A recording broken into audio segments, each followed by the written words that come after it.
Okay, guys, so you've watched the last couple of videos, the writing claims and providing concrete evidence video, you've watched the deconstructing prompts video, and you've watched the writing effective thesis statements video. I'm really going to recommend that you watch all three of those. If you start this immediately on the morning of 420, you're going to find that this is the only video that's available. This one's going to be available at 12 o'clock on April 20th, so Monday. So wait till a little bit later in the day. And this one's going to be available at the same time. This writing effective thesis statements is going to be available on the 21st. So I'll push those things out to you. So on Monday, if you're really wanting to get started, you can go ahead and watch this writing claims providing concrete evidence. If you go to my YouTube channel, you'll find that I have if you click into my channel, you're going to see that I have a list that I'm working from here. It's called, on my playlist, excuse me, it's called AP Lit 1920. You're going to see a whole plethora of videos here, guys, that I've gone through. I'm going through the AP College Board stuff every day. If you're wanting to do more than I'm giving you, you can go to AP College Board, Literature, YouTube, and you're going to find all the videos here. So if you just go Advanced Placement YouTube channel, they have several channels that they've got running here. If you're taking other AP classes, then here's a good one for you. But if you scroll down here, oops. I got something making noise here, guys. Hello, AP Comparative World. Right here. Okay, if you scroll down to English, you're going to see, obviously, English literature. And you're going to see the entire list of videos here. They have 24 videos out. I'm going through and picking the ones that I think are pretty good, that we really need to be looking at. Again, you're going to be looking at the writing effective claims, deconstructing prompts, writing effective thesis statements. But there's a lot more that they have coming up here, guys. Establishing the line of reasoning. I'm going to be pushing these out to you as we go here. So keep checking my playlist on my YouTube channel. If you just Google Shelly Ingle YouTube channel, you should be able to find it. It's going to ask you for, do you have permission? I've sent you those permissions, so just find that, hop in with those permissions, and you should be good to go. And again, these are all public online. If you just go, like I said, Google AP English Literature, YouTube, AP College Board, you're going to find it. So you're going to watch some of these lectures that they have for you here. And then I've assigned, if you go to the AP Classroom, so if you just log in to AP Classroom, you're going to see that you have an assignment, and I called it 420 to 5-1 practice. There are 3 prompts here. I chose quite a variety of the 3.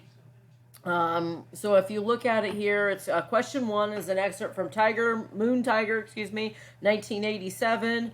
And in this piece, brother and sister are looking for fossils while their mother waits nearby. Read the passage carefully, then write a well-organized essay in which you analyze how Lively uses literary devices to dramatize the complex relationship among 3 characters. Okay? So you're going to be looking, so those literary devices that we've been working with, we make the huge list of. Remember the 5 things that I have you search for all the time: symbolism, imagery, contrast, comparisons, specific word choice, diction, all of those things. Those 5 things that we used to highlight for all the time are fair game, as well as any literary devices we've added to our repertoire. Okay, there's this one. I've got 3 here for you. You're going to write, over the next couple of weeks, you're going to write 2 of these. I'm going to let you pick the 2 that you want.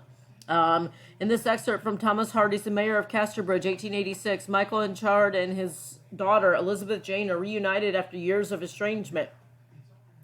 During this separation, Henchard has risen from poor seasonal farm worker to wealthy mayor of a small country town, while Elizabeth is supporting herself by waiting tables at a tavern.